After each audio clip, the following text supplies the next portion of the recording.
Welcome to Forget Me Not Radio, the podcast where we discuss those taboo topics and other issues society would rather keep silent.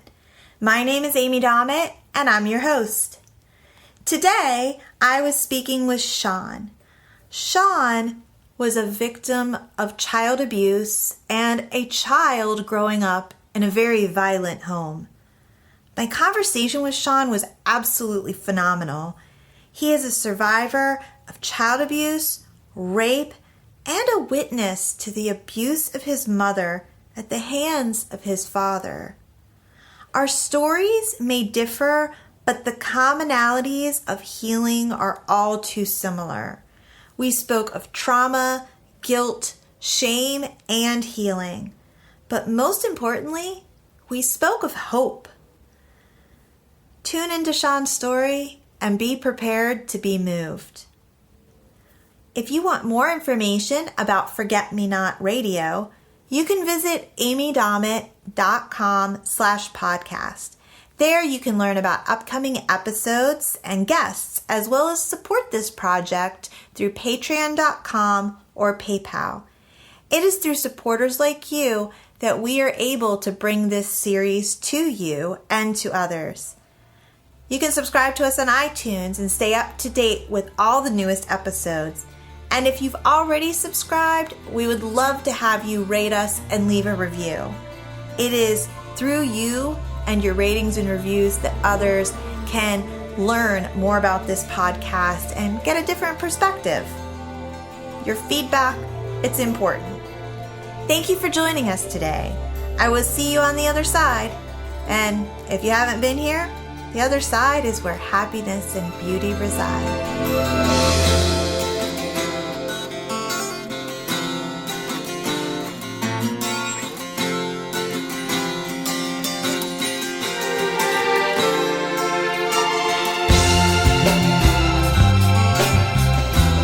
Again, everybody, I am here today with Sean, and we are, I have to tell everybody where we are because it is beautiful. We're in Miami and we are overlooking the water, and I see boats and water and big clouds and skylines, and I'm really excited about just our location. Totally relaxed. So hi, Sean. Hi, Amy. How are you? I'm great. Thank you so much for having me and for agreeing to speak with me. This means a lot. Sean is a survivor, and he is here to share his story about just, what he's been through and how he's come out the other side of it and where he is today. So we really appreciate your openness. I'm excited to be here with you today. Awesome. So, I'm going to kind of give this to you, and I say this to just about everybody, so let's start at the beginning. Tell me, just first and foremost, who are you as a person? What are your interests or your personality? How would you describe yourself? I am an adventurer, a traveler. I am a writer. I write screenplays. Oh, so, nice. Yeah. See, I learned something new already.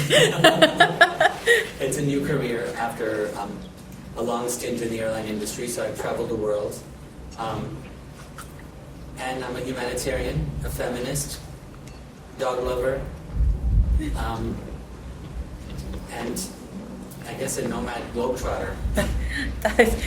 We're going to get along just fine after all this is said and done. We have a lot in common. So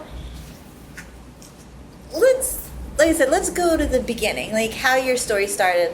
What do you think is important, an important starting point, maybe about your childhood or how you grew up or anything, just to give us kind of a backstory to, you and as an individual in your life? I was raised in a very physically abusive family. I watched my mother get physically abused by my father quite a bit as a kid until the age of, I would say, 9 or 10. And they were pretty brutal and violent beatings. My dad was pretty much of an alcoholic and a drug user. Great guy when he was sober. Dr. Jekyll and Mr. Hyde, if you will. And then the next day he didn't remember what he did. So my mother, I think, stayed in it as long as she could. But the reason why I'm a feminist is because she actually had the courage to leave. And she, Good for her. at the age of 10, grabbed my hand, grabbed our passports. We were out of there. We landed in the U.S. with the clothes that we had on. And I guess that's where my journey begins, basically. I want to go back a little bit because, I had said that when I was introduced to you, to talk to you, I was given very little information. I knew some basics. And I think that's important because I like to hear people's stories from them. And I've already learned a bunch of things that I had no clue about.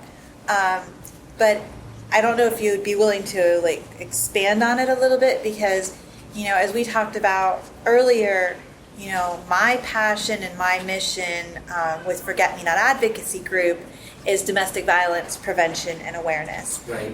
And that's a huge umbrella. It takes into account a lot of different things. But something that we have not talked about yet or touched on yet in these podcasts being so new is being a child in a home where abuse and violence is taking place and what that is to observe that. How did you see that? How did you translate that in your mind as a child? To be honest with you, a lot of it's very blurry because you want to forget as much as possible, or you go into a happy place. As a kid, you go into storylands where I grew up in an upper middle class family, so it was easy to hide in other rooms. And we had very helpful neighbors that I would run and hide at their home and just go play outside. We had staff in the house that would just usher me out of the house when that was happening. But when I did witness it, it wakes you up in the middle of the night sometimes still today because you're like, whoa, where's this memory coming from? Or if in today's society, for example, if I see someone talk too loud or if they're too aggressive, I go into a really closed off space because it's something I don't want to ever be a part of again. Pulls back those memories somewhat, or the emotion maybe that's attached to it. Yeah, the nastiness of it all, just, oh God, we're going back there again. Yeah. So I guess does that answer your question? Yeah, it does. I think that's an important topic to touch on because we hear people talk about, child abuse happening to the child, and I hope to expand on these concepts of child abuse, of alcoholism, of addiction issues, it's interesting. You mentioned Dr. Jekyll and Mr. Hyde. I used to say that about my husband. I said he was like a light switch. He didn't not remember, but it was almost as if it didn't happen. And there's these common themes that run through abuse in the home and violence in the home. Was your father abusive to you? A few or times. to your I don't know if you have brothers and sisters or whatnot, but I was the only child. Okay. A few times when he was extremely checked out with alcohol. Yes, he was pretty unforgiving when it came to something that entered his head. It was almost as if he thought something was true and he would just go after it and put you on trial for it until you confessed to something that wasn't true or until he passed out, whichever came first. to make it stop. Yeah. So I would say I'm sorry, and I hate when people say that to me. Right. Say this is my past, this is what happened. But at the same time, it's no child should go through that. And I've talked to other people that have been at the receiving end of abuse by parents, and I know it's a different layer of abuse in the home and of domestic violence because your parents are your lifeline. Yeah. As a child. Yeah. So. Well, my mom was my lifeline. She did help me, But unfortunately, we lived in a society that was so traditional that women didn't have enough rights to speak up, to go after, because we used to get, for example, we used to go back to my mom's brother's home after an incident, which was pretty bloody or whatever it was for the night. And he would send us back home, like, you don't belong here anymore, go back to your husband. So we'd have to come right back with our heads bent down and come back home. Things would be okay for a while, and then they would, go back to the same routine. So, yeah, it's crazy.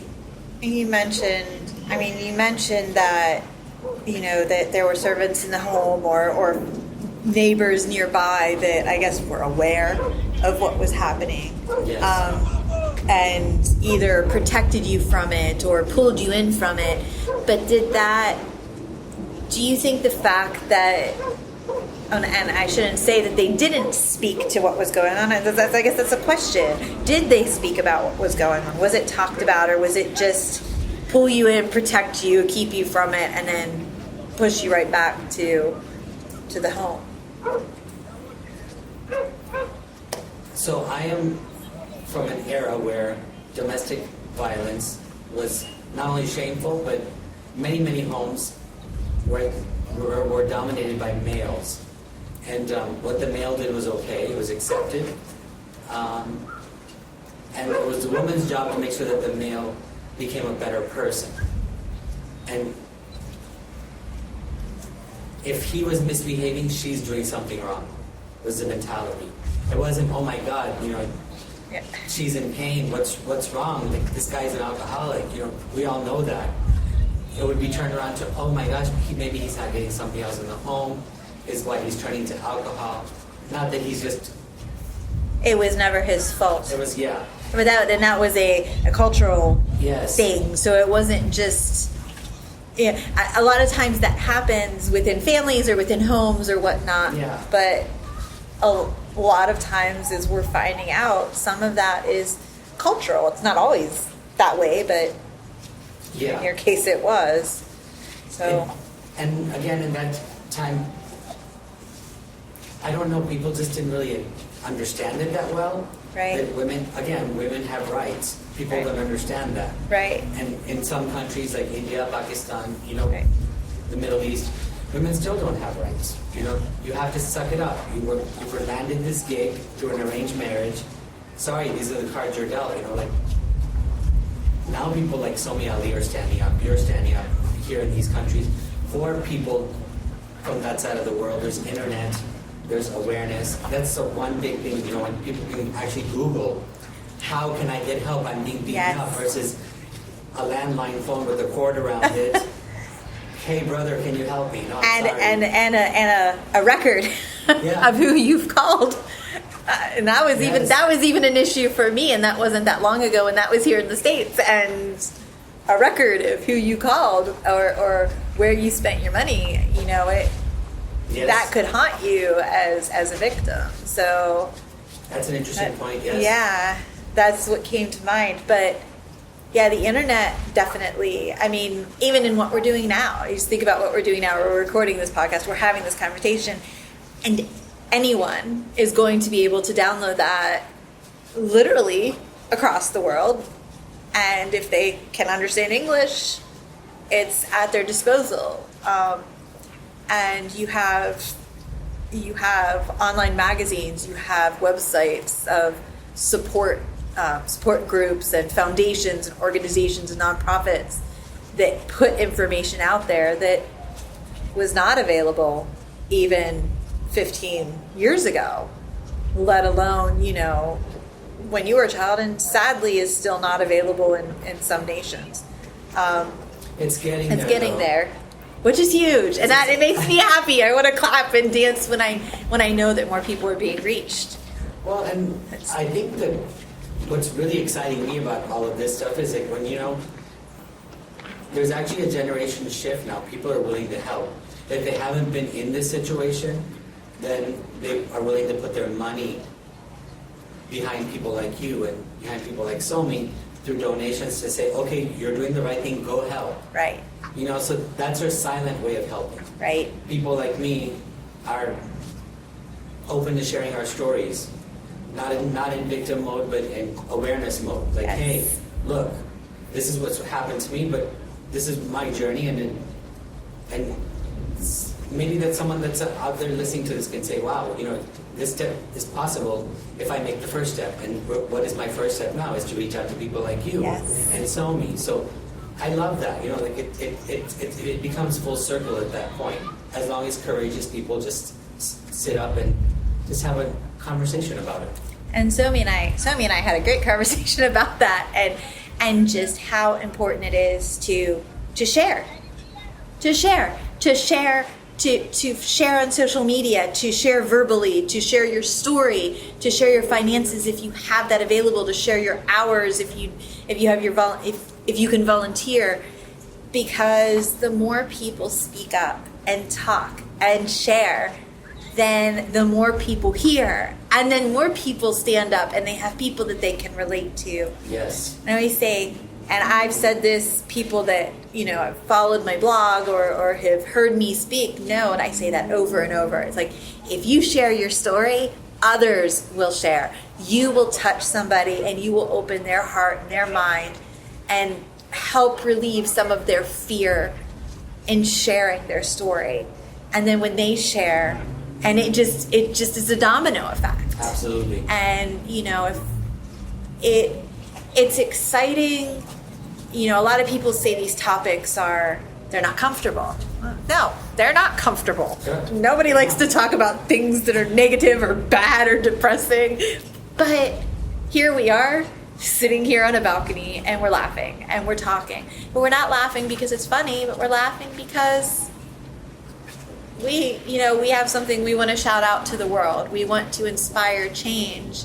And thankfully, I feel very blessed that I've gotten to the point where I can now talk about my story and it doesn't hurt quite as much. It doesn't, it doesn't dig in quite as much. That's good. But it's a process. It's a huge process. And one other thing that I think that when everybody gets involved, I think that everybody has a story. Everybody has something that they had happen to them. Nobody's come into this world, with a golden spoon and left with that same golden spoon.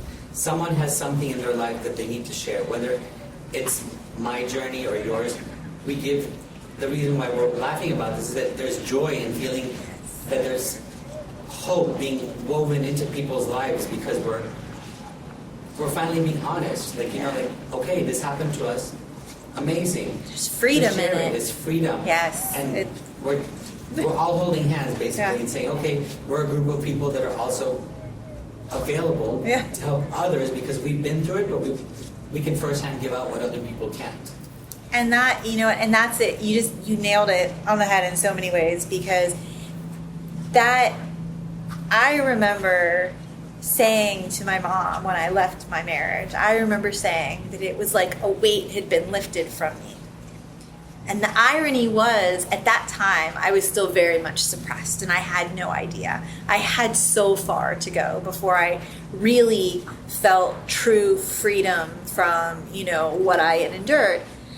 And then there was a long time that I was angry, and I was bitter, and I hated people that had a quote-unquote good life because it was unfair and it wasn't right, and there's a lot of sarcasm laced into those sentences, but that's how I felt on the inside. Well, who wouldn't? Exactly, right? But that's how, it's like you said, it's that process.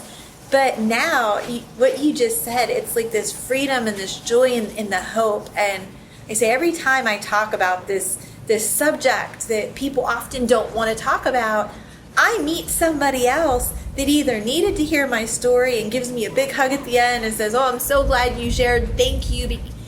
Or I meet somebody else that had, like you, that has had a different journey and is at that point where they're sharing, and you accumulate this new family of people that hold those passions that you do, and we know that we are going to be those people that are creating this change and bringing hope to people and bringing a voice to people that don't necessarily have a voice just yet. And it's huge. So But we digress. As we should. As we should. So you came to the States, and you said that was kind of basically that in your mind is the beginning of your journey. So take us further. We actually ended up living with my aunt and uncle, and then my mother met my stepfather, and they were married. And I started to learn about who I was as a person.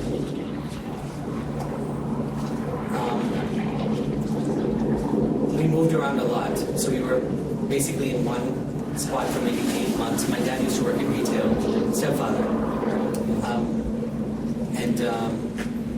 We would move around every 8 months because of his job transfer. So that would be like, I think I went through 13 schools. Oh, wow. While I was here. That's a lot. Yeah. So, like I said, I learned a lot about, that's where my journey began, because not only was I removed from my comfort zone, I was never allowed to be comfortable in one spot moving forward. It was always transient time. You get comfortable, you make 2 new friends, boom, it's time to move on. So my journey began in that sense, because now I had to become my own best friend, which meant doing a lot of honest digging at such a young age. Yeah, sometimes that alone time can Yes. have a bittersweet effect. Yeah. So it was almost like, wait a minute. So I ended up with my dad and with my stepdad and my mother for about 7 years. I lived with them. And then out of the blue, my dad found me and my grandmother found me. And shit hit the fan, basically. And long story short, I ended up moving back to India with them for a few years. Because I was very close to my grandmother. I should rewind the tape a little bit. I grew up mostly with my grandmother. Okay. So my grandmother was my mother and my father. She was, growing up in India, you end up, your grandparents become your parents. They scoot the parents out of the way because we lived in a joint family. Okay. So Yes. You live like together. Yes. Okay. So they're like, out, this is our grandson, we're going to take care of him. So naturally I was Yeah. spoiled by them. It was my grandmother and my grandfather. And she was very good at finding ways to get me out of the house when she knew abuse was going to strike, my grandmother. So, and I had a very strong bond with her. You know, I used to sleep with my grandparents when I was a kid. So seeing her after so many years brought back so many memories, and I Brings that back. Yeah. So I went to live with them for a few years, but Dad was Dad. You know, nothing was going to change. And my journey continued. So I started to discover, like, you find your own strength. You know, you don't even realize it, but your abusive life that you encountered, it was 16 years of one step up, one step up, one step up, 3 steps back, one step up. But you don't realize you are moving forward through experience. And that's what I meant by that, because I learned how to be self-sufficient. Because when you move around so much, you don't have the opportunity to have long-term friendships. You don't have the ability to call somebody and say, hey, I need your help. Or I'm getting beat up today, what do I do? You know, like... And it's funny because I can relate to that. I was just going to bring for it back to you. For such a different reason. Yeah, but I was going to bring it back to you because you can relate. We moved a lot, and it wasn't for a job or for whatever. It was because I firmly believe because he wanted to keep me away from other people, and and he might have done that in his own way, like disgruntled with school and wanting to go to a different school, not liking the program and wanting to go to a different program, not liking his work and wanting to go to a different work. But every one required literally moving to a new state. You know, most people would say, oh, I don't like my job, you know, so I'm going to find a job nearby, or I don't, you know, I don't, I've graduated from school and now let's look for a job because my wife has a job here and we've established roots here. But we moved constantly, and you don't have that stability. But like you said, over the years, even if you don't realize it's taking place, it instills a different set of values or abilities, or I don't know what you call that, but it's a combination yeah. of, I think, courage and willpower. Like, there's a reason why we're saying this interview, people that have made it, Yes. quote unquote, to the other side. That requires willpower. Yes. That requires, having this, I guess, falling down and getting back up and not knowing what's going on even tomorrow. Even going back into that same abusive cycle or whatever it is that you want to get out of. But the ability to even inch forward, whether it takes 6 months or 16 years, when you do make up your mind, voices need to be heard through podcasts, people like you need to show up, whatever it takes. When you make that leap is when it will happen to you. right. It's the truth, and it's like, it's almost like, it's like a springboard. It does. It all catches up, and it pushes you, and it propels you forward, and nobody is without struggle in that. But again, there's a lot of strength to be gained from that. And, I mentioned earlier, I said, oh, I'm sorry to hear that. Oh, wait, I don't want to tell you I'm sorry, because I hate when people say that to me. Because my response when people say, oh, I'm so sorry you went through that, I'm like, I appreciate, because I know you're sincere, I appreciate your sincerity. But at the end of the day, I firmly believe, had I not gone through what I had gone through, perhaps I would, like you said, you're not born with a silver spoon or die with it. It doesn't work that way. Something, people deal with the loss of children. They deal with abuse or molestation as a child. They, perhaps they do move around a lot, or they lose a parent when they're young, or, they're diagnosed with a terminal illness. That everybody has their battles, and this is just another battle. It's another battle that we have to face, and that we have to overcome at the end of the day. I think the difference here is that oftentimes society sees it as being our fault, or to take it beyond that, as being the victim's fault. Yes. A woman who's being beat up or emotionally, psychologically, physically abused, that's her fault because she doesn't leave. Somebody that is sexually assaulted, well, they shouldn't have dressed that way, or they shouldn't have acted that way, or they shouldn't have put themselves in that situation. We as a society, we like to victim blame. I agree with you. And also, I think if you look back, I became a book reader for a specific reason alone, for knowledge. I wanted to learn stories. And I read a book. I'm a huge fan of hers. Her name is Chitra Banerjee, Divakaruni. If you ever get a chance to read her book, there's a specific book that she wrote called Arranged Marriage. And they're short stories about women and their struggles, whether it be abuse, all these different types of women that have been put in circumstances where some have made it and some are starting to show signs of making it. And some, unfortunately, that have alternate journeys. But it brought me an almost awakening, because that what you just said would make sense to someone that hasn't been abused. Right. When you're in a relationship that's abusive, quote unquote, when the guy is 18 hours a day good, 5 days a week good, and then he snaps just for the remainder of the part, and you love that person, and you've committed to being with that person, I don't think the victim is in a victim mode. I think they're in, how can I make this work and make this Definitely change, make the other negative times go away. Yes. Let me try, not let me stay in it. Who wants to have be hit or burnt with a cigarette or be sliced with razor blades? Like, who would say, oh yeah, this is fun? Yeah. I'm a victim. Look at me. I actually said in one of the speeches I gave, I did a TEDx talk at Nova, and I said, domestic violence is not a choice. I did not choose to be abused. Airplane. I didn't choose to be abused. I chose to love a man. And, you get vested in those relationships. As a child, you're you're not only vested in the love for your parents, because it's common knowledge and it's scientifically proven again and again and again that children, even when abused and neglected, they love their parents. There's that connection there.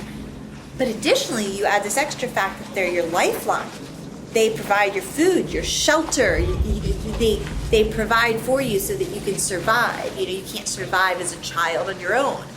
And an intimate partner relationship, perhaps that's not the case. I just spoke to someone a couple days ago, and our stories related a lot because we were both the primary breadwinner at the beginning or the majority of our marriage. And it was when that flipped, when that transitioned, that the abuse escalated.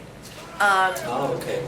Because it's not, but then other situations, you do have a woman or a man that's being abused and is not the primary breadwinner and is dependent on that person for financial resources. Right. But almost always, you love that person. So, like you said, it's like, no, of course you don't like them when they're crazy or unhinged or being, emotionally abusive to you, but there's so much more to it. There's so much more to it that, we couldn't even get into in this one. No, but this I will one say conversation. I will say this. It's also taught behavior. Yes. You learn it from your parents.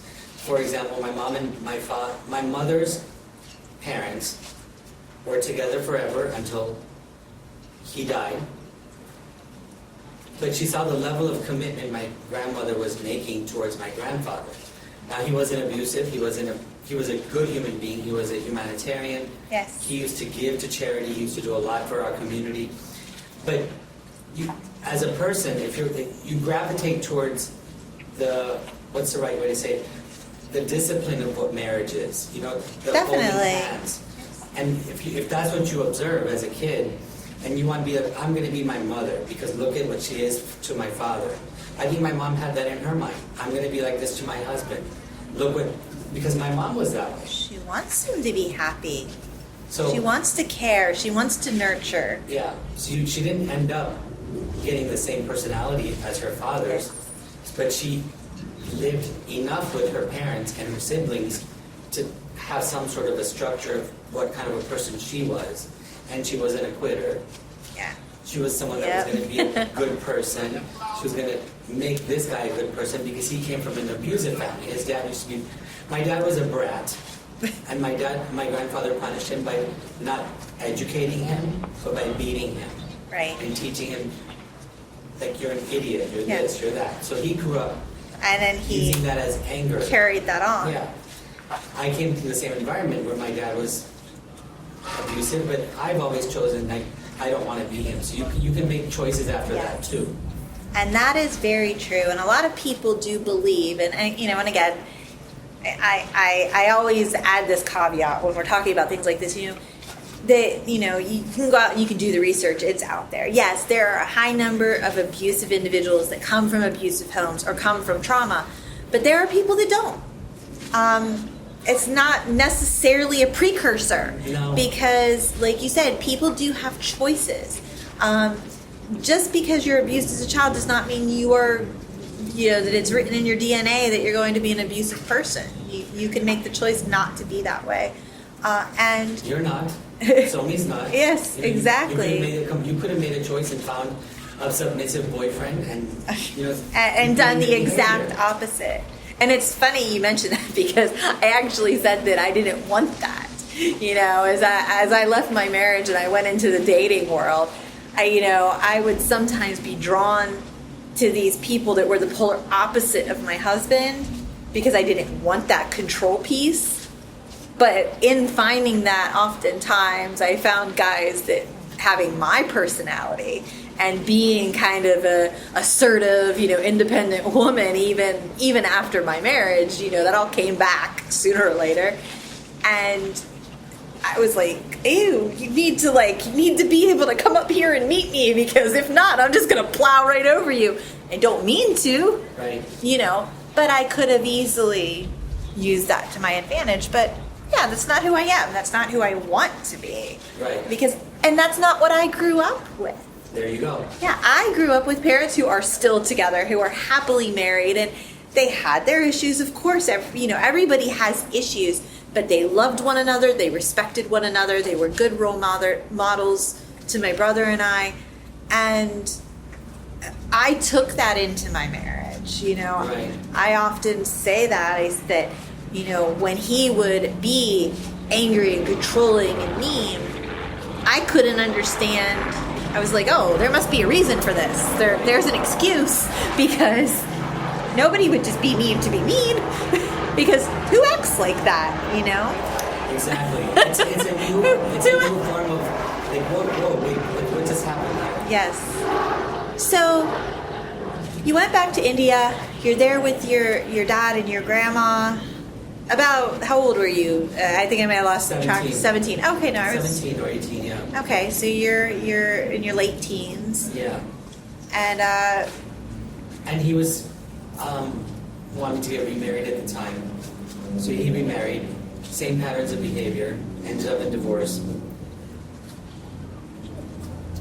I revisited forgotten memories, but this time there was no hiding. I had to watch it firsthand. I'm like, no, I gotta go. My mom was having my brother at the time, so I moved back in with them and stayed with them for 1.5 years, and then moved to St. Louis and started my life, basically. what took you to St. Louis? Or you're just... My aunt. Oh, okay, cool, Yeah, nice. aunt. So you had a place to go and connection Yes. there. That's always a good thing, Yeah. for sure. dysfunctional or not, sometimes family is family. They help you in ways that you don't even know. That is the truth. It's like either your family. I know there's a saying, and I'm going to butcher it. Or your family. You can choose your friends. You can't choose your family. And it's like you might be related to somebody that you would never be friends with, but at the same time, there's still that bond there. It's something that runs through your blood. It's so true. So, how did you get from there to where you are today? And did the effects of your childhood and what you saw and what you witnessed, do you believe that influenced you as an adult in the choices you've made, or in just in who you've become? Did they have repercussions? I know, I carry a lot of baggage still to this day sometimes with emotional stuff. I've fought a lot of issues. But do you believe that, going through that as a child and witnessing that as a child and seeing your mom go through it and experiencing it yourself, that lack of, or the ups and downs with your dad, Yeah, you know what? I've understood. What I really understood is that people will help you if you reach out. Very true. I think that's first and foremost. So my aunts, I asked, they helped. Got myself through college. The one thing that my entire journey had taken me on was there was always uncertainty. There was always, like I said, no strengthful friendships. I didn't have long-term friends that I could relate to or count on. So I decided one thing that was really important at such a young age was to learn how to be self-sufficient. Growing up in an abusive family, you're always afraid of being left behind, homeless, food, without food, shelter, all the basic amenities. So I thought to myself, okay, I'm 16 now. I was 15 at the time, and I lied on my job application. And I got a job at McDonald's, and I started stashing cash as much as I could from my paychecks, just so I would be able to move out on my own. And it was a short-lived fantasy, because once they pulled up my social security number, they realized it was illegal to work and I was canned. Like, you can no longer be here. Go home. I remember as young as the age of 12, I don't know if you read comic books back then, but in the back of the comic books there would always be ads if you want to make money as a kid. And you could sell greeting cards door to door. So it would be $1. I missed this stuff. Well, I wasn't a real big comic book fan, so maybe that's why. I'm like, this. Who knew? And it was $1 per box. So I think I would just go every season. Like if it was Easter, I'd order and get everyone's orders, and Christmas and all these things, and I would make money that way. So that was the one thing that I did take away from this entire journey, was like always have a backup plan. Because then you just don't know when something will happen, and you better be prepared. I think that's hugely important. And, one of the things that we're doing with Forget Me Not Advocacy Group is trying to teach teens and young people about, what does healthy look like? What is teen dating violence? What are the red flags? How can you avoid getting into an abusive relationship? Because, again, it's not like you meet somebody and you go, oh, hi, I want to date you. You want to go out? Sure. And they punch you in the face. That's a slow process. It doesn't work like that. They're often male or female, very charming, they're nice, they're kind. A lot of times everybody loves them. There's no stereotype for what abuse looks like. And for the sake of repetition, and because I believe it's so important, it doesn't matter what financial status you come from. It doesn't matter what nationality, what culture, if you're gay or straight. None of that matters. None of it matters. Abuse happens everywhere. And, we want young people to understand this. We want adults to understand this. We want the community to understand this. There is no poster child for abuse. There isn't. It doesn't exist. But with that being said, another tool that we think is important for these students to have in their little toolbox, to take with them into adulthood, is self-reliance, independence. Because all too often, especially with females, I do think it's a female-heavy issue, financial independence and security is a major reason that they will not leave an abusive home. Right. Very true. Especially if you have kids.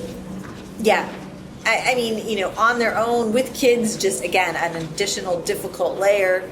But, a lot of these women, I mean, like I said, it does span all types. I worked, there's many women out there that have worked. But if you have an abusive relationship where it is the male that is the abuser, there are a lot of instances, far too many, where the woman, she gives up her job, she gives up her security, she maybe doesn't go to college, or whatever savings she has, she brings it to the family, and then she maybe has children, and then she raises children, and the next thing you know, she's out of the workforce, if she's even entered it, for years. Right. And she's no longer necessarily marketable as an employee making a wage that is livable.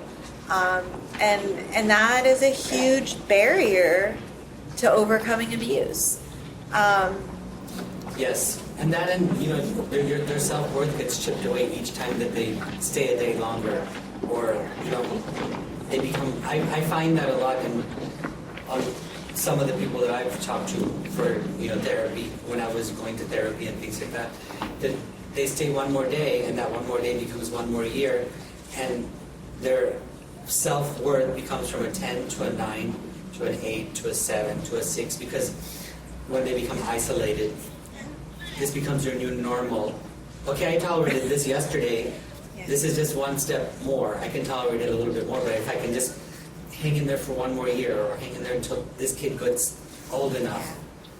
You mentioned earlier, you said it's a slow process, and that's the truth. Like, it doesn't happen overnight, It doesn't. And it's a manipulation that spans sometimes over years. I mean, some people get to it a little bit quicker, and they start that manipulation and they build on it quicker. But that can backfire more often than not. If one thing abusers are, often it's patient. It's a grooming process. And you do have, do you have abusive people that maybe are, like you mentioned with your father, off the deep end?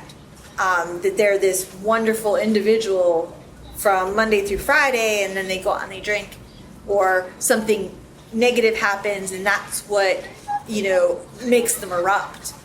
But oftentimes, abusers are very manipulative 24/7. They might do it with a smile on their face. Right. It's very calculated. Yes, it's very calculated, and it's just little chipping away and undercutting until you honestly, the best way I've ever been able to describe it for myself is I say, you don't see the world through like a normal set of lenses. You've got your people that see what they say, you're looking through rose-colored glasses, No, you have these, you see this world through this skewed perception of what normal is. Your normal changes. Correct. And it takes time to get past that. You mentioned therapy.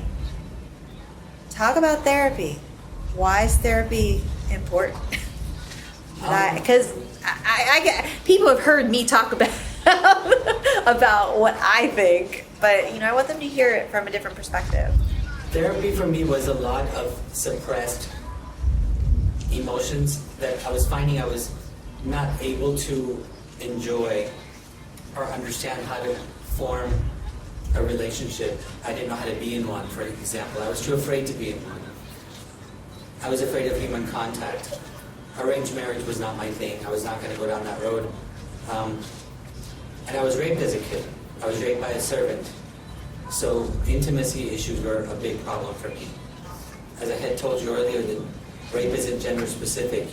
Men and women both go through it. Women are thankfully now getting justice in countries like India where men are being punished, whether through death sentences or severely aggressive punishments for what they've done. But it was not, even again, that wasn't even talked about back then. So if a woman was raped, no punishment was handed out. If a man got raped in India, you wouldn't even think about talking about it. Why is that? Well, who would believe you? That's just silly.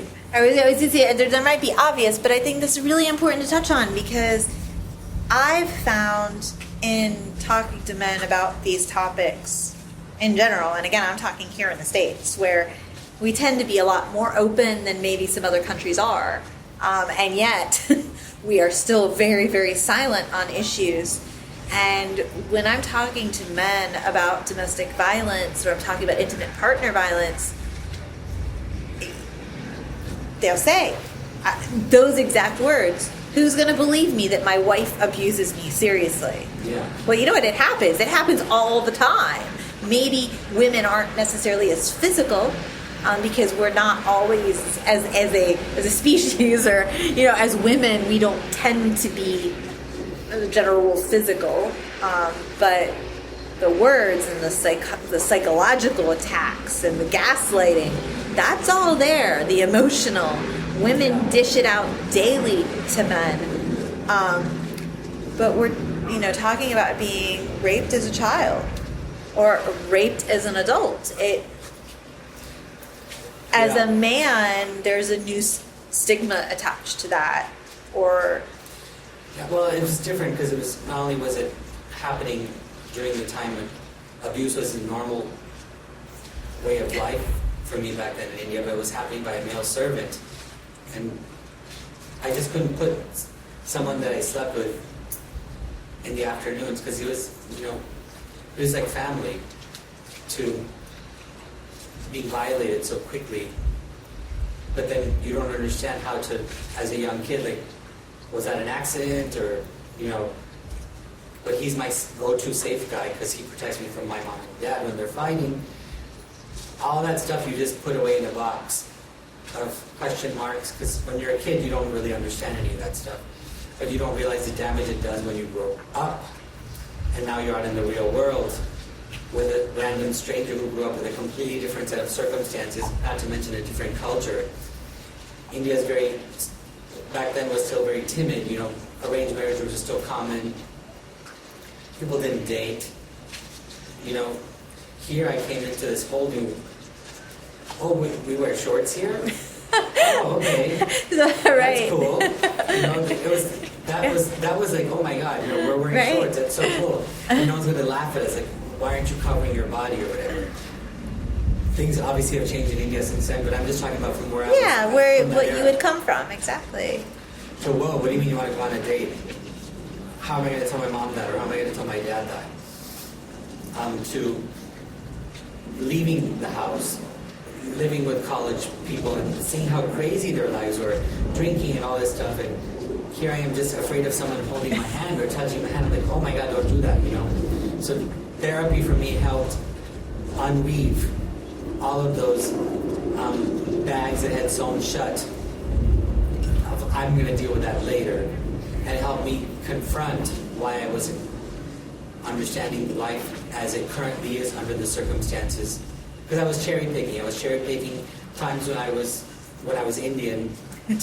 I want to put in there that you put air quotes. Yeah. Because I do that all the time. I'm like, oh, nobody can see my air quotes. So I would say I don't want to deal with this. In reality, I didn't know either how to deal with it, or I was too embarrassed to, or too afraid to. Or I would hold on to a fake relationship that didn't even exist, but it only existed in my head. So I would be in a relationship without the other person knowing that I was in the relationship with them, because that was safe for me. Yes. We had a great friendship. That equals we're in a relationship. I'm good with that. Leave me alone. This is my. That's my. You know, what's the word? The line. Yeah, you drew. That was where you line in the sand. Border. That was it. So therapy helped me talk about all these things, and instead of it being friendships, my therapist would be like, look, how about if you look at it this way? Opening up my eyes, and like she would call me out on it. Like, you're not in India, so why are you thinking like that? You're living in Miami. This is what, and you know, if that's how you feel, that's great. Then maybe you should think about going back to India and learning that. And I was like, wow, she really called me out on that. I don't want to do that. This is not what I was going for. Right. So I think it's important. And then again, you know, having people help you, whether it's through therapy and just conversations in a group setting or whatever, it does matter. Did you find, and this has drawn a question to me, and it's something that just ironically that I have not really thought about too much until you just said that.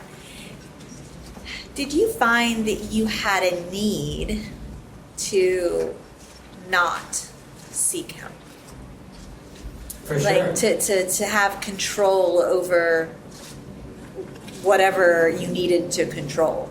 I think most victims do have a need to be self-sufficient because they've experienced what it's like to be on the other side of the fence.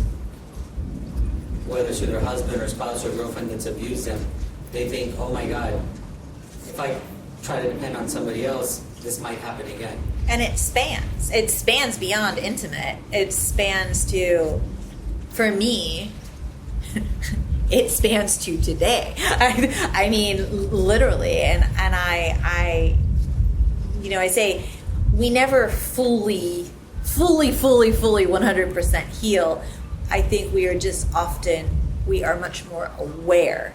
And so we're able to take those things, and the new things that pop up, the new boxes or bags that have been sewn shut, and we're able to say, oh, okay, wait a second, I think I'm reacting this way because, and we have a new skill set. Yes, but it's only after you've learned it. It's precisely. Because when you don't know, and maybe you can talk to that again, because I have lots of theories and I have my own experience, but I want to hear, you know, your thoughts on that, because that's very important, that you learn these skills. Because what happens when you don't learn these skills? Well, what happens, I think, for me what happened was I came from the setting of abuse. And it spanned for a lot of years. And what I took from it was I became my own bodyguard. No one was going to mess with me. And there was a person that was always vigilant around me, which was me. Yes. So I was pushing everyone away. even the people that wanted to help me, I got this, I got this, I got this, until you realize I don't have this. And I'm now 27 at the time, and I'm like, wait a minute, I spent 10 years bodyguarding myself, but I lost so much time to get resources that were available to me out of fear. So then I think eventually you become from victim to guard mode to victory mode by eventually branching out and surrounding yourself with people that have either gone through abuse, people that haven't and they want to help anyway, and you start basing your friend circle, and then they become your bodyguards. They become your protectors. Yes. They become not just from other people, but even from your own demons. They help you work them out. Like my friends are my therapeutic sessions. Like I have 20-year friends now, 20-year-old friendships that we work through each other's problems, and we've come from very diverse backgrounds, but we formed a bond. And that, when you're in a victim mode, is not possible, because when you're in no abuser wants you to be around successful people that care and nurture for you. Right. And the longer you stay, the longer you become a bodyguard after you leave that situation where you're in protection mode and you don't want any help, I got this. And then you meet these other people, and I think that's what I mean when you said you were laughing. We're laughing because we made it to the other side. It's possible. Look, open up your eyes and just let other people help you. And that, I was very similar to you. I don't know that I really translated it the same way, but what you're saying to me is exactly what I was doing.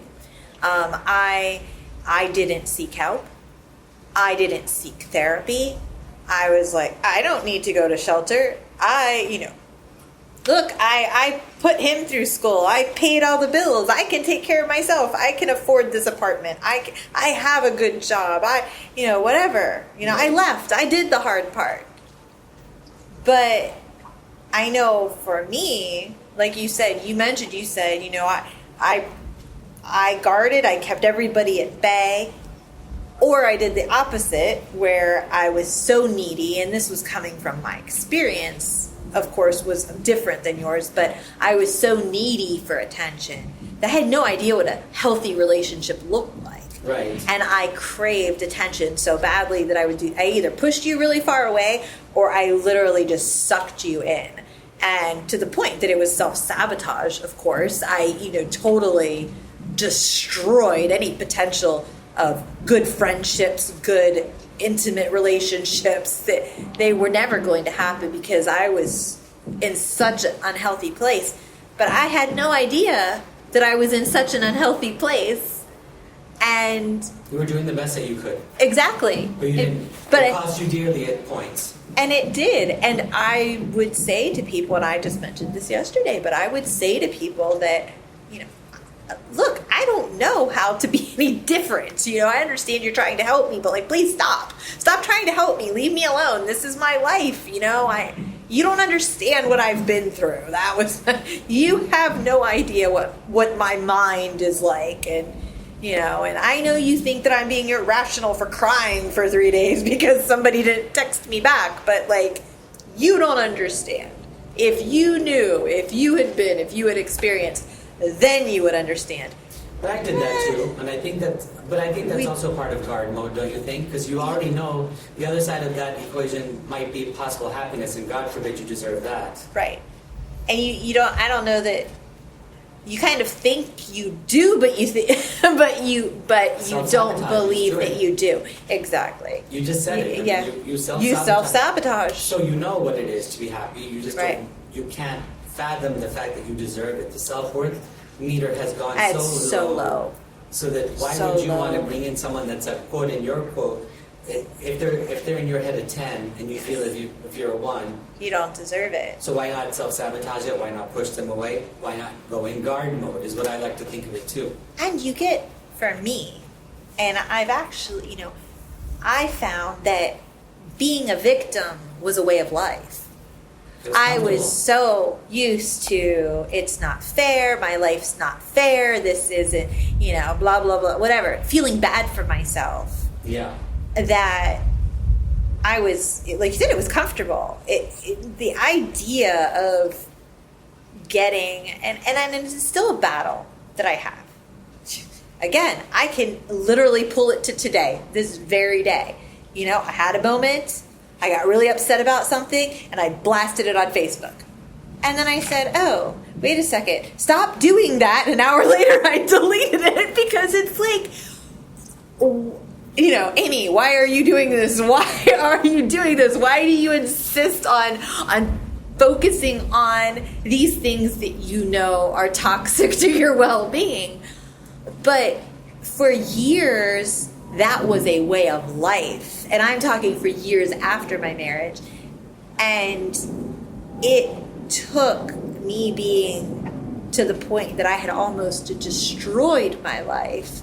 In that, I wasn't showing up to work. I was emotionally unavailable to everybody and everything. I was 100% self-absorbed in my own misery, severely depressed, severe anxiety, and it was destroying all of my happiness.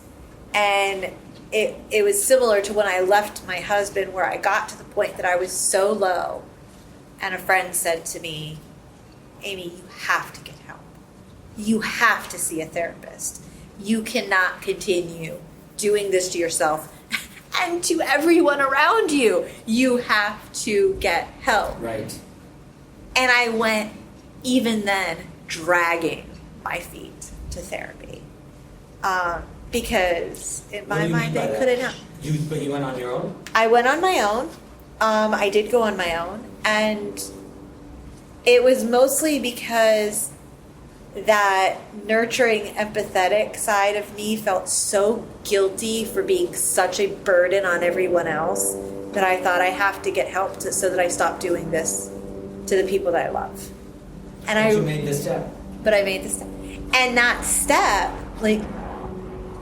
that was it. That was the step. It wasn't easy. It sucked. And the process sucked. But I'm so much happier now for it. Yeah, and look what you're doing today as a result of it. Exactly. But did you have a moment like that? Or was it a slower? Because you said you woke up one day and said, I've been. I said I want to change. It was as simple as that for me. I said I don't want to be this self-destructive, self-sabotaging, self-loathing person anymore. I'm sick of me. It's exhausting, I have to say. I don't want to wake up feeling. Yes, I was dealt with a really bad set of circumstances, but life started getting better. I started earning a living. I started being a human being that I was very, very, very at the bottom of my core proud of, but I couldn't accept that I was a good person, or something was meant for me too on this planet. I was supposed to be the person that you watch on TV as on a CSI show, or something drastic, not on a happy show. I could never be on the Brady Bunch or something like that. So I was like, enough already. Stop talking to yourself and go. And I had started to make friends that kept on telling me, we'll listen to you till you're 60, no problem. Aren't they the best? Because that was my friend too. She would listen to me every day at work. Every day. We would go to lunch, and every day I would cry. Yeah. And she would just sit there and listen. I have to be honest, I don't know if I would have that kind of stamina, but she did. She did. That's what you need. Exactly. And my friend, I'll never forget it, Michael said, I'll listen to you till you're 60. My friend Joseph said it. A lot of my friends said it. But we can't help you come out of your own head, because now it's all in your own head. Release the past. It's gone. And someone in therapy can help you with that. And I started going to therapy. And then I started to have honest conversations. I no longer was telling people, oh, my life is great. I grew up in a great house. And then I started saying, no, I had a shitty life. But instead of being into a victim mode of it, I wanted to just voice it out loud to make peace with it. That it's not a shameful thing. It's something that I overcame. And now it's going to be good moving forward. That's so huge. And that was the catalyst that started everything that I'm doing now. My therapist, he said, you need to journal. And I'm like, yeah, no. He's like, no, you need to journal, and we're going to talk about it next time you come. And I'm like, this is so stupid. Like, this is stupid. Why on earth do I want to talk about all the garbages in my head? And I didn't do it. You did not? I completely ignored him, but he kept on me. and he was honest, and I had gone to him at the referral of a friend, and there was a lot of commonality there. He had previously worked in a similar field that I worked in, and my job was very stressful and had a lot of its own just issues, and he could relate to that, which helped. And my job just was triggering me a lot.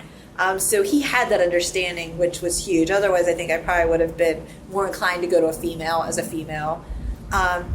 But he was a really great guy, and he kept pushing and pushing and pushing. And so I finally started to write, and then almost out of spite, I was like, you know what? Screw this. If I'm gonna have to rehash all this garbage, like, I need a reason to do it. I can't just do it for me, because why on earth am I going to do this to myself? I don't want to rethink these things. And I started blogging. So I basically, my journal, I'm like, if I'm gonna write, I don't like to handwrite. I'm gonna type it anyway. I might as well just cut and paste it into a blog. And that started this whole process, this whole, where I am now. That's amazing. But that was years and years ago. And so how long have you been blogging? How many years? I think I started in 2012. So I say years and years, like it's been 30 years, but I mean, I think I started in 2012, so that was 5 years ago. It was very sporadic. That's okay. Yeah, it was very sporadic. You don't have to be a daily journal person, I don't think. One of the things I do want to tell you, speaking of journalism, or journaling, I picked up a pen and paper at the age of 24, and I started to write down everything, typing everything, from what I could remember from the age of whenever, to my current situation. And I churned out about 400 pages of that. Wow. And it was, when I purged it out, It's therapeutic. I was like, whoa, who's born now? And then I started the therapy, because I wrote down the truth. You can't escape it. Now you can read it. And when I couldn't voice it out loud. I didn't want to make it public on the blog. There wasn't even a blog back then. But when I released it on the paper, somebody else took my bags, and that felt great. And not because I wanted them to hold them, but I unpacked my bags. Here's my shit. Exactly. It looks messy. Here's everything. Here's my dirty laundry. That's it. Writing, even if you can't write, is one of the best forms of therapy ever. And again, it's not because it's always easy. I know part of why it was sporadic is because I would write and I would get into something and I would start reliving it. And so it would like reinvigorate that trauma, and I would find myself sobbing or upset or anxiety, and then I'd be thinking about it for the next several days, and then I would get angry because I was like, I brought this on myself. If I just ignored it, if I just pretended, like if I just left it in the past where it belonged, it would be fine. But that was very inaccurate. Right. And I would find out that was very inaccurate because it would all be swimming around in my head, and I'd be like, okay, let's try again. And I'd try again. And each time I did, it became easier. And if you go back and you look at my blog, because it's all still there, and you can most definitely see the transition in my thought process. And that's awesome. It's amazing. Like when I go back and I look at things, and some of that I want to use for these podcasts. I want to do some episodes where I go back and revisit some old stuff and talk about what was going on in my life, what my thought process was. But I would leave it, and it was like I would leave a little bit of myself on that paper, and I would cry out, and I would work through whatever it was that stirred up. And then I'd come back maybe 3 months later, and I'd write something else, and it would do the same thing. And maybe I'd leave it 4 months, or I think there was even a period where I left it for like over a year. And then I'd come back and I'd tinker with it. And the whole time I was going to therapy, and I was going to support groups, and I was meeting with another lady that had a kind of a different take on healing, and she did some Reiki and some meditation, and she taught me those things. And, that was my personal, choice, and I was trying new things and finding what worked best for me.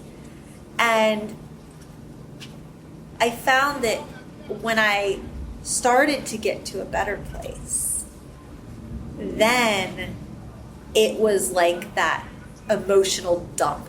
Mm-hmm. And that's what turned into my memoir, because I literally I was like, you know what? Screw this. I'm starting page 1. And I sat down and I didn't stop writing for like 4 or 5 months. That's awesome. And I just, and every time the difference was I wasn't sitting there crying at my computer. Maybe I would tear up. Maybe I would get a little bit anxious. But every day when I got up and left my computer, it was like I left that piece of my past there on that paper. And it really never had the same effect on me again. And again, it's not that I don't have my moments, but it no longer has that control. And it doesn't have control over you as it did before. It's not 80% of your life anymore. Exactly. It's probably 20% of your life now. Exactly.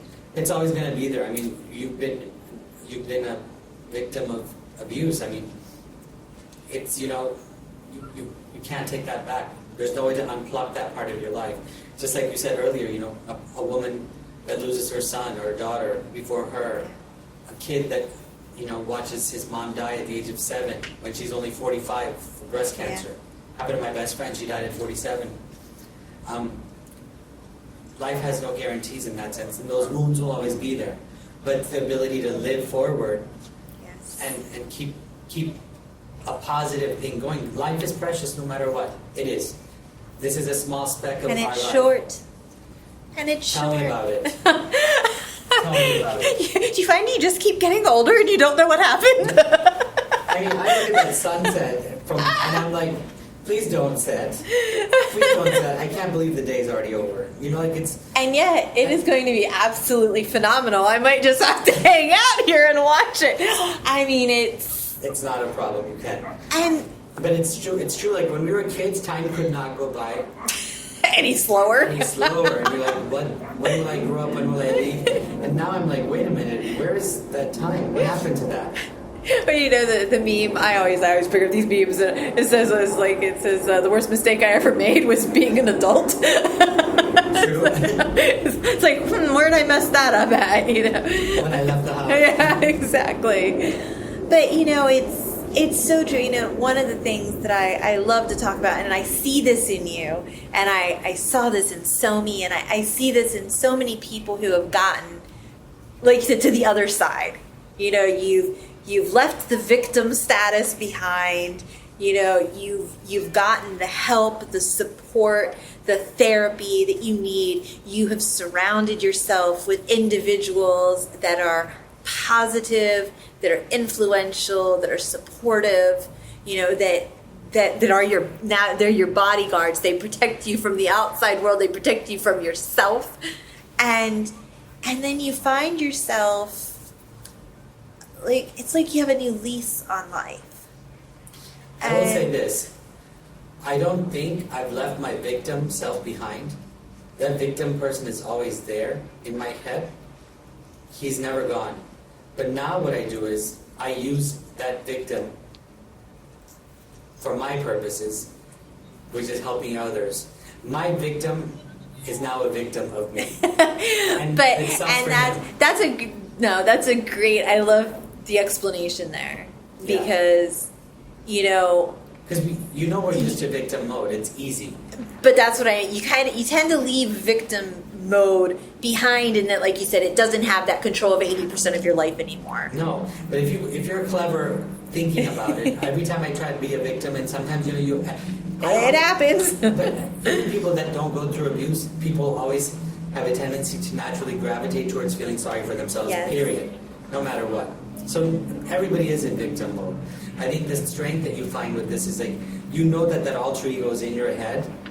And just like a personality, you can manipulate that part of you to work towards what you're doing right now. You could be a victim right now, crying at a coffee shop, or you could be doing this interview, using that same inner person that you know is struggling to come out and win over you to do good for others. I flicker every now and again. Exactly.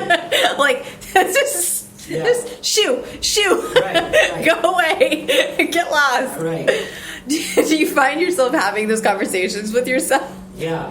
I sometimes, it's funny because it's like sometimes it's like you want to bring this up and share this with people, and it's like they're gonna think I'm crazy but like you said, everybody does it at some point in their life, and maybe some of us do it a little more than others.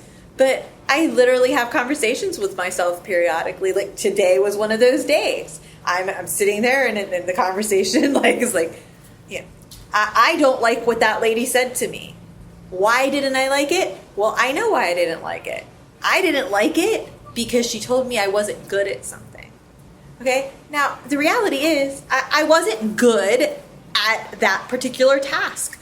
I failed at that task from her perspective. Okay? On the flip side of that, I took that personally. Yes. Because in my mind, it was like, you failed. You're not good at it. Who you are isn't good enough. Right. Okay, that's not what she was saying. But that's what I heard. Why did I hear that? I heard that because of my past. I heard that because part of my personality. Who knows the true reason behind why I heard that? I'm sure some of that has to do with what my husband said to me. Some of that just has to do with who I am. I'm hard-headed. I like things the way they are. I like to be in control, and I don't like feeling that I'm not good at something, especially something that I believe I should be good at. But the reality is that's still not what she was saying. But that's what I heard, and my immediate go-to was being angry. Yeah. I'm angry because you told me I'm not good at something, and I gave you and you're saying I'm not good enough, and I hate when people say I'm not good enough, and how dare you say I'm not good enough, because this is who I am, and I'm not changing who I am, and I'm literally arguing with this woman in my mind.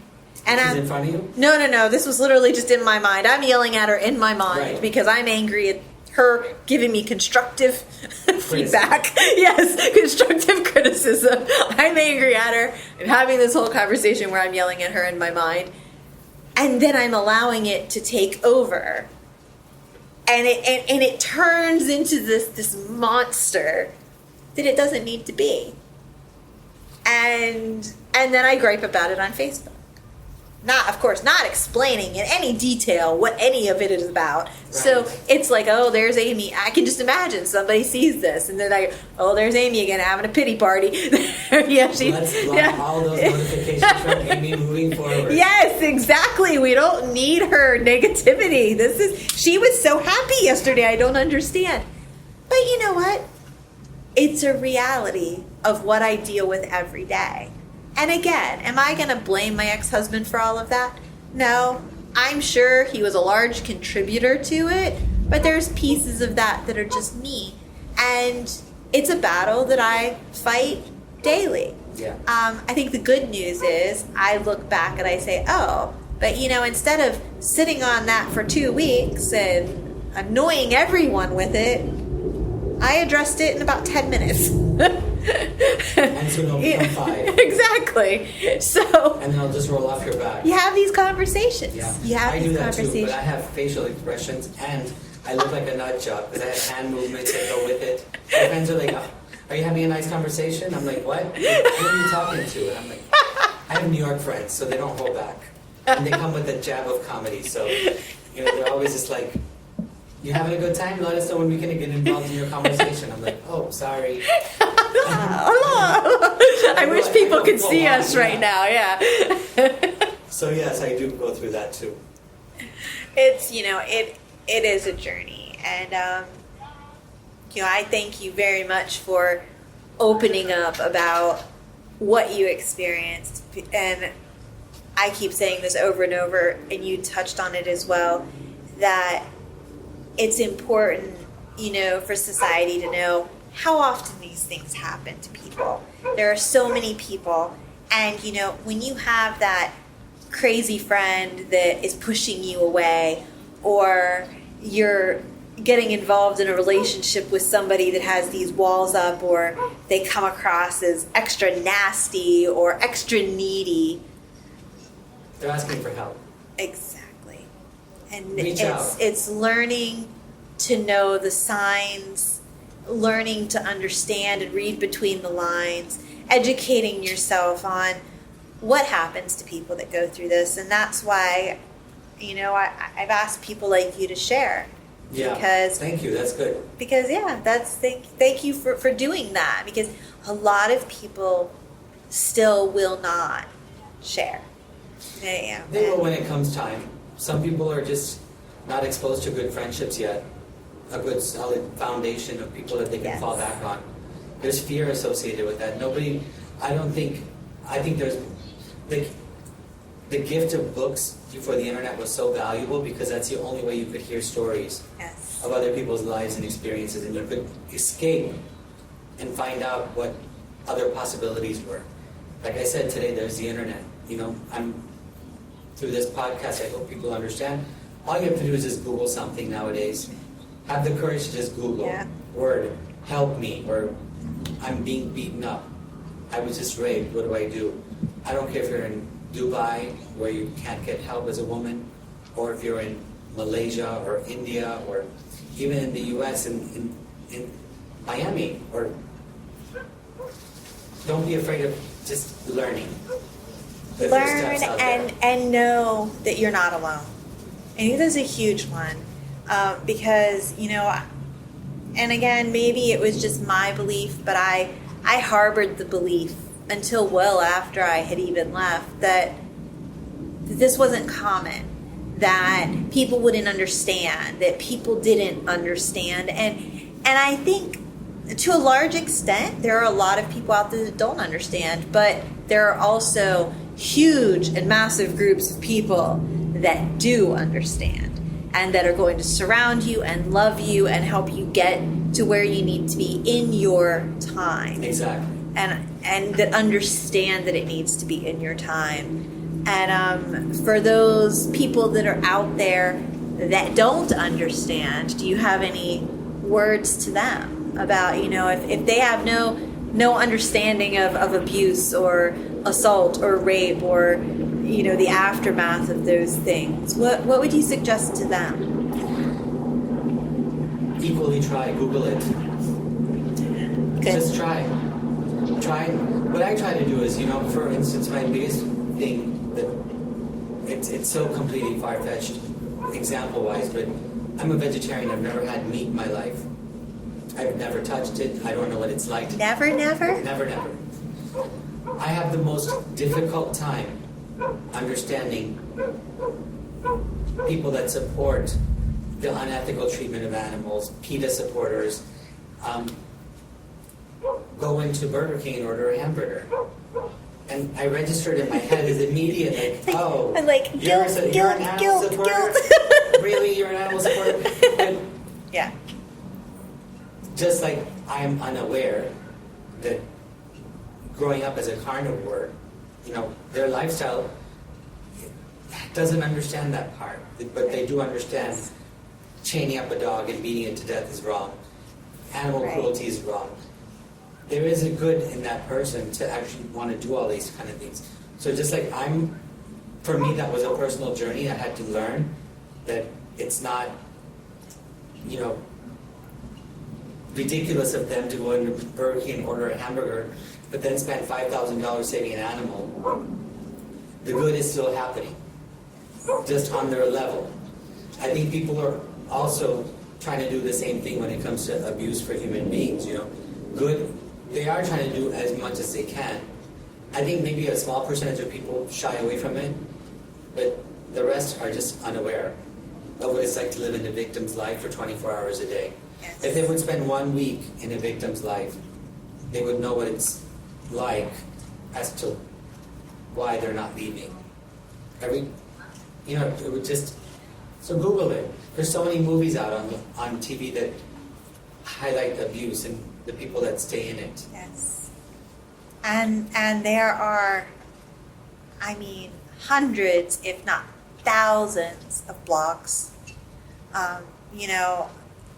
mine is one in probably, I mean, I don't even know how many, but there's a lot out there. And if you just type in domestic violence, you can, or you type in abuse, or you type in toxic relationships, or how do I help, a friend who's being abused. There is so much information out there now available to you to get an insider's perspective. Yes. And it'll just help to break the ice and educate you on things that you would otherwise be unaware of. So I agree. Well, thank you again. I really appreciate it. Is there anything else you want to add to all this before we wrap it up, or? No, Okay. You've pretty much hit everything I've been excited to share with you, so thank you. Awesome. Well, I'm glad that you shared with us, and thank you for the back and forth. I love that. I thrive off these conversations, and I'm glad that people are going to get to hear this, this conversation, and hopefully it'll help open to some eyes and help others know that they're not alone in this world. So You are not alone. None of us are. We were all born on the same planet together. We've just decided to live in different parts of the world, whether through circumstance or a choice. But no, I think people should be very excited that they're living in a time where even if you don't have a computer, you can get outside and get on a computer Yes. and get the help that you need. Courage, having self-respect and self-worth, I think are going to be the most, what's the right, defining factors to make you get out of that zone. It's a step. Yeah. It's one step in a journey to healing, and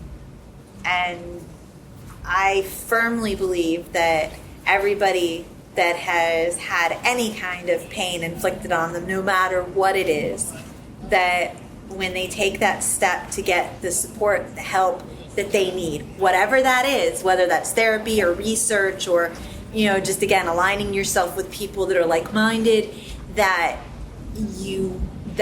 that step out of your comfort zone, past that fear, is what gets you on the right track. Correct. And gets you moving in the right direction. And just like the sun is breaking through right now, I can't, like I said, I feel like for me it was like I got a new lease on life. Those scraggly, scratched up, glasses that I saw the world through were taken away, and I was blessed to be able to see the beauty in life. That's awesome. And not, like you said, not have to live in that 24/7 anymore. Right. And we just want you to know that it's out there for everybody. So just try it. Definitely. Whatever the next baby step is, take it. Take it. Do it. You got it. And we're all behind you. So, again, thank you so much. Thank you all for joining us today. I look forward to our next guest as well. And if you have any questions, you can put them out there on the website or email us or whatever. And I'll make sure that you get an answer. Have a great day.